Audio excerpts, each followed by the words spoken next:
¿Sabías que los vikingos nunca llevaron cascos con cuernos? ¿O que Napoleón no era tan bajito como nos contaron? ¿Y que María Antonieta jamás dijo lo de que coman pasteles?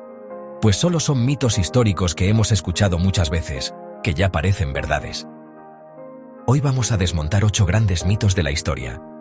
Y lo mejor es que, cuando descubrimos la historia real, resulta mucho más fascinante que la versión falsa. Viajamos a las tierras de los vikingos, uno de los pueblos más temidos de la historia.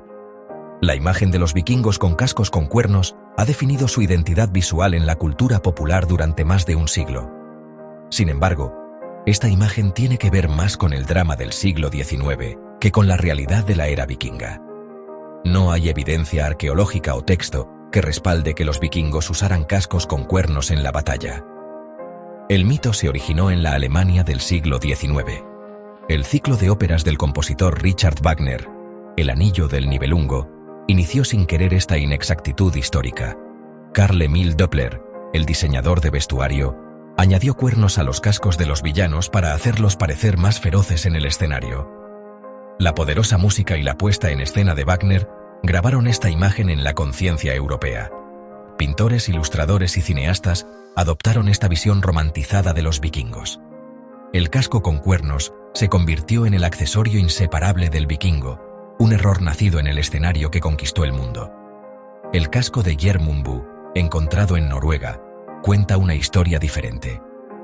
¿Cómo protegían realmente sus cabezas estos guerreros? Es un diseño simple pero efectivo. Una gorra cónica o redondeada de hierro diseñada para desviar golpes. La prioridad era la protección y la eficiencia en el combate. La mayoría de los vikingos probablemente ni siquiera usaban cascos de metal. La evidencia histórica pinta una imagen más austera y pragmática. El verdadero guerrero vikingo era menos fantástico, pero no menos impresionante. Su fuerza residía en su organización, valentía y la calidad de su acero. La próxima vez que veas a un vikingo con un casco con cuernos, recuerda que es una invención teatral. Antes de continuar, si quieres disfrutar de más historias como esta, no olvides suscribirte al canal. Nos adentramos en las guerras napoleónicas y la figura de Napoleón Bonaparte, un genio militar, emperador de Francia y, según la leyenda popular, un hombre bajito. El complejo de Napoleón describe a las personas bajas que compensan con personalidades dominantes. La imagen de Le Petit Caporal está arraigada en la cultura popular.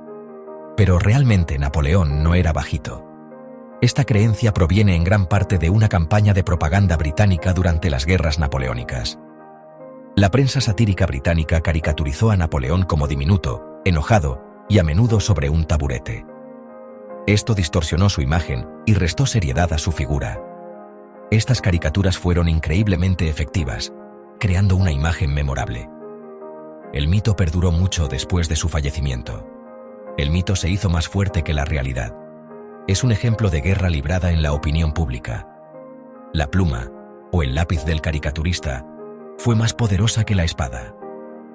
Otra razón del mito fue una confusión en los sistemas de medición. Su médico registró su altura como 5 pies y 2 pulgadas usando el sistema francés. Esto se traduce a aproximadamente 1,68 m o 1,69 m, ligeramente por encima del promedio para la época. Le Petit Caporal era un término cariñoso de sus soldados. Resaltaba su cercanía con las tropas, no su altura. El mito se desmorona ante la evidencia. Una brillante campaña de desprestigio, la confusión de medidas y un apodo malinterpretado crearon una falsedad duradera. La leyenda de Napoleón fue moldeada por sus hechos y los mitos que se contaron sobre él. Aquí, las ideas evolucionan. Algunas perduran, otras son reemplazadas. Una idea persistente, aunque equivocada, concierne a nuestro planeta. La historia afirma que en la Edad Media, la humanidad creía que el mundo era un disco plano. Sin embargo, esta imagen es sorprendentemente moderna. Los antiguos griegos dedujeron la forma esférica de la Tierra hace más de 2000 años. Aristóteles observó la sombra curva de la Tierra sobre la Luna. Eratóstenes calculó la circunferencia del planeta usando palos y sombras. Este entendimiento no se perdió en la Edad Media. Era fundamental para la élite intelectual. El mito de la creencia en una Tierra plana echó raíces en el siglo XIX. Escritores como Washington Irving popularizaron esta narrativa. Los debates giraban en torno al tamaño del planeta, impactando los viajes y la exploración. Colón argumentó a favor de una tierra más pequeña para llegar a Asia navegando hacia el oeste. Otro debate se refería a las antípodas y sus habitantes. Colón se enfrentó a un consenso científico que era más preciso que su hipótesis. La verdadera historia involucra teorías contrapuestas y el deseo humano de explorar. Los eruditos medievales sabían que vivían en un mundo redondo. En el turbulento ecosistema de la Francia revolucionaria, las reputaciones eran frágiles, fácilmente destruidas por las poderosas fuerzas del cambio político. Aquí, entre las corrientes de descontento, una sola frase ha llegado a definir a una reina: que coman pasteles. Estas palabras, atribuidas a María Antonieta, han resonado a lo largo de la historia, pintándola como símbolo de la indiferencia aristocrática ante el sufrimiento del pueblo. Evocan la imagen de una reina, aislada en la jaula dorada de Versalles, completamente ajena a la cruda realidad de un pueblo que pasaba hambre. Es una acusación poderosa y demoledora que ha cimentado su legado como una monarca insensible. Sin embargo, los orígenes de esta célebre frase son mucho más complejos y, de hecho, anteriores al reinado de María Antonieta. La frase, o una versión muy similar, aparece por primera vez en las confesiones del filósofo Jean-Jacques Rousseau, escritas cuando María Antonieta era solo una niña en Austria, muchos años antes de pisar Francia o convertirse en reina. Rousseau atribuye la cita a una gran princesa, pero no la nombra. El sentimiento existía como una pieza de folclore político, una anécdota lista para ilustrar la decadencia y desconexión de la nobleza, mucho antes de ser asociada a una persona concreta.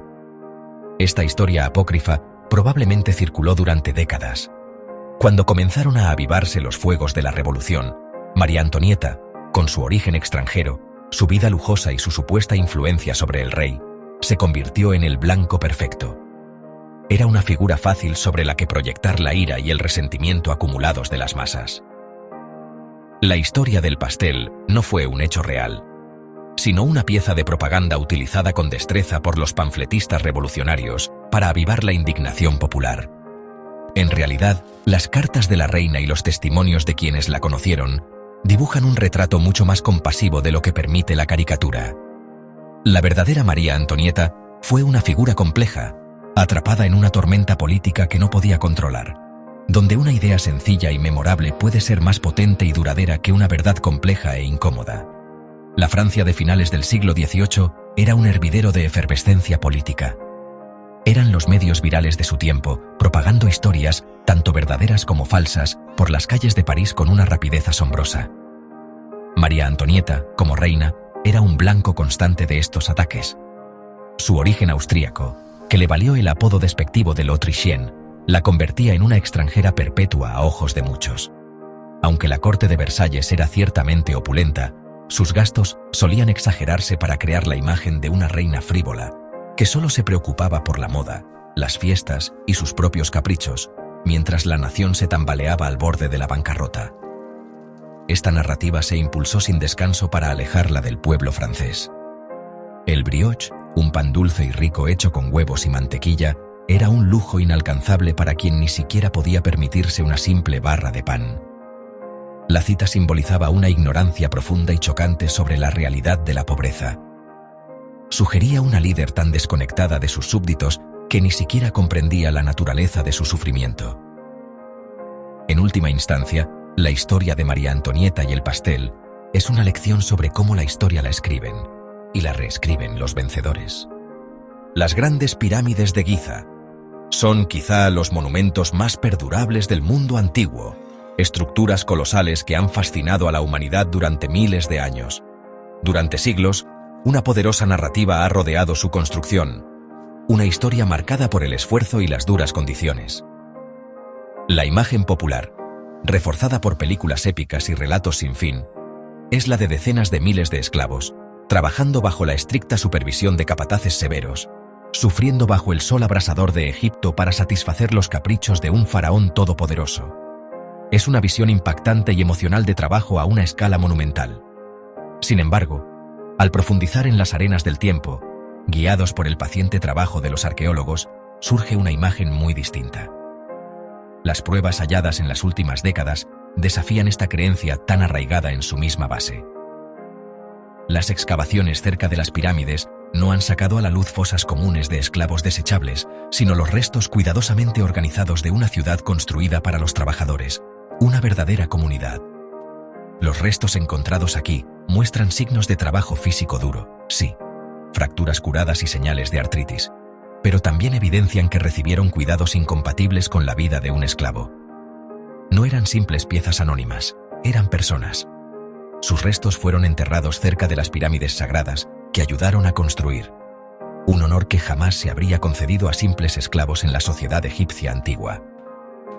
Estos hallazgos nos muestran un gran proyecto nacional, organizado y financiado por el Estado, con una plantilla de trabajadores cualificados y respetados. Fue una proeza de ingeniería, pero también de logística y administración humana. Los propios trabajadores eran, al parecer, campesinos egipcios. Durante la inundación anual del Nilo, cuando sus campos quedaban anegados y no podían trabajar la tierra, eran reclutados temporalmente para participar en los grandes proyectos de construcción del faraón.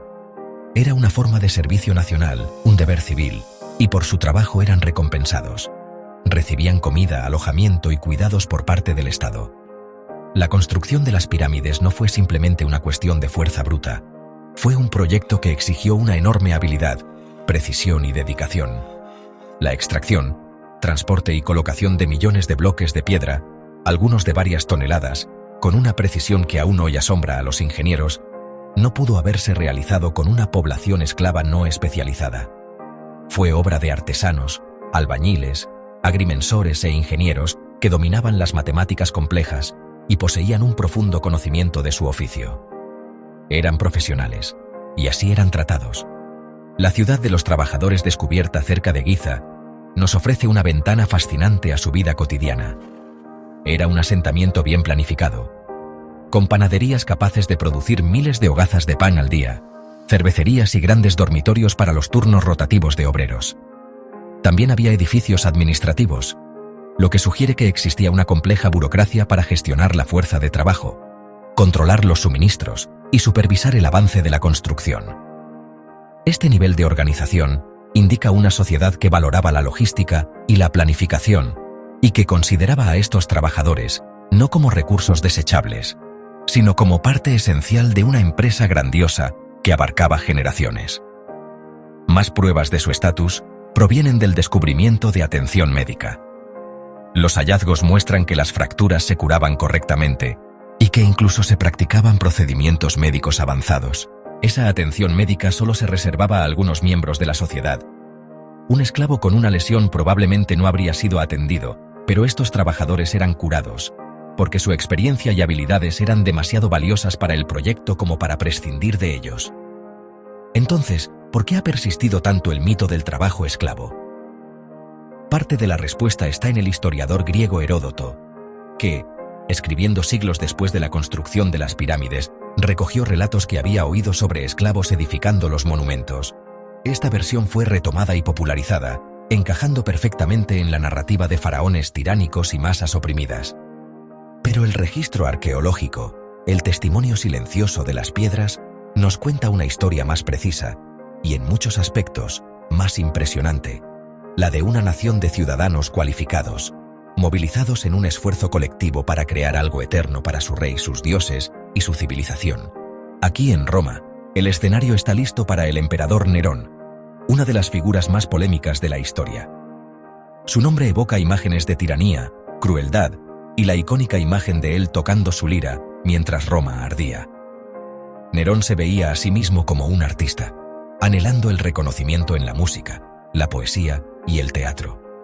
Introdujo festivales al estilo griego, como la Neronia, celebrando la música y el atletismo, rompiendo con la tradición romana.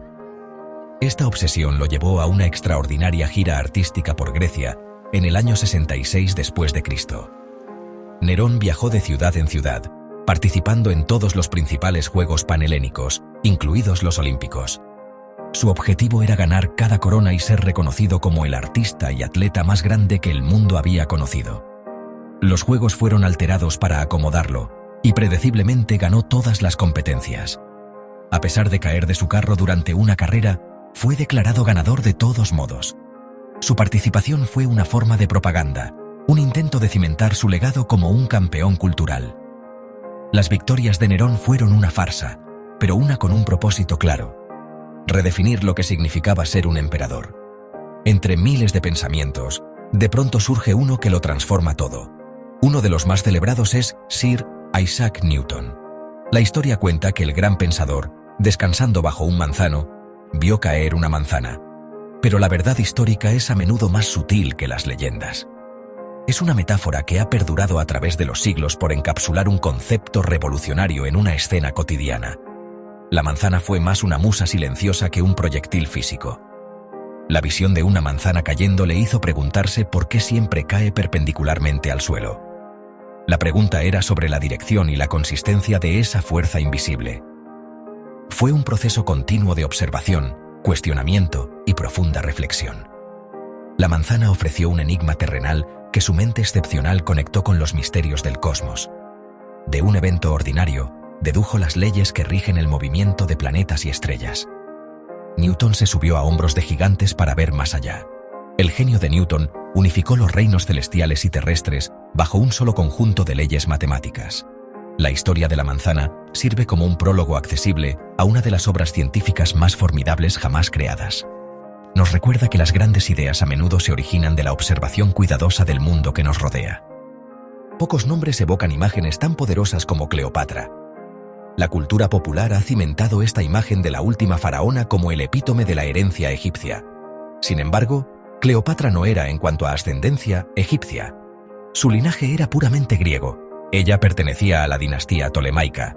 Mantuvieron sus raíces helenísticas, practicando la endogamia para preservar su sangre griega. La corte ptolemaica en Alejandría era un faro de la cultura, la ciencia y la filosofía griegas. Cleopatra VII nació en este crisol de poder y cultura griega en suelo africano. La imagen de Cleopatra como egipcia es una visión posterior que ignora su origen helenístico. Su identidad era la de una reina griega que gobernaba sobre un pueblo egipcio. Ella entendió la necesidad de tender un puente entre su herencia griega y las antiguas tradiciones de Egipto. Cleopatra fue la primera de su dinastía en aprender egipcio, conectándose así con su cultura. Esto le permitió comunicarse directamente con sus súbditos y ganarse su lealtad. Cleopatra se presentó como Isis, alineándose con las creencias egipcias. Esto legitimó su gobierno y la consolidó como una verdadera faraona. Cleopatra era una maestra de la identidad política, navegando entre dos mundos. Su legado es el de una estratega brillante que defendió su reino contra Roma. Fue la última gran gobernante del mundo helenístico y la última faraona de Egipto. Hemos viajado a través de los siglos, desentrañando hilos de leyendas y verdades a medias que se han tejido en el tapiz de nuestra memoria colectiva. Desde los cascos de los vikingos hasta la ascendencia de Cleopatra. Y si has llegado hasta aquí, dime, ¿qué otro mito histórico te gustaría que desmontáramos en el próximo vídeo? Déjamelo en comentarios y no olvides suscribirte a nuestro canal.